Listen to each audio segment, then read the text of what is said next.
AB Venkateswararao గారిని డీజీగా retire చేయాలని చంద్రబాబు గారు చేసిన ప్రయత్నాలు విఫలమైనవి. అదే సందర్భంలో ఆయనకి క్యాట్లో వచ్చిన తీర్పు అనుకూలంగా వచ్చిన చిట్ట చివరి రోజు దాకా మొత్తం ఆంధ్రప్రదేశ్ చరిత్రలో 5 సంవత్సరాల పాటు అవకాశం లభించకుండా ఉండిపోయింది ఏబి వెంకటేశ్వరరావు గారు. 5 సంవత్సరాల పాటు మధ్యలో ఒక్కరోజు అనుకుంటా యూనిఫామ్ వేసుకున్నారు, ఒకరోజు 2 రోజులు. ఆ తర్వాత మళ్ళీ ఆయన్ని సస్పెండ్ చేయడం జరిగింది. అప్పుడు ప్రెస్ కాన్ఫరెన్స్ పెట్టారన్నటువంటి పేరుతో ఇన్నాళ్ళు సాగింది. ఇప్పుడు ఏబి వెంకటేశ్వరరావు రేపు పొద్దున కనుక తెలుగుదేశం అధికారంలోకి వస్తే ఓ రకంగా చెప్పాలంటే షాడో హోమ్ మినిస్టర్గా ఏబి వెంకటేశ్వరరావే అవుతాడు. ఎందుకంటే క్రిందసారి చినరాజప్ప హోంమంత్రిగా ఉన్న కథ నడిపించింది ఏబి వెంకటేశ్వరరావే. అందుకే ఆయన మీదన కోపం జగన్మోహన్ రెడ్డికి.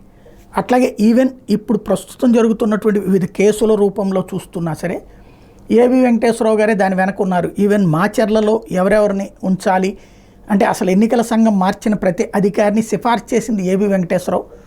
ఎవరైతే మిశ్రా వచ్చారో ఎన్నికల సంఘం తరపున హోంశాఖ వ్యవహారాలు చూడటానికి పోలీసు అడ్వైజర్గా ఆయనతో ఏబి వెంకటేశ్వరరావు టచ్లో ఉండి ఎప్పటికప్పుడు ఆయన ఇచ్చిన సూచనల మేరకే చేశారన్నటువంటిది ఒకటి వైసీపీ ఈవెన్ కోర్టులో కూడా వాదిస్తోంది.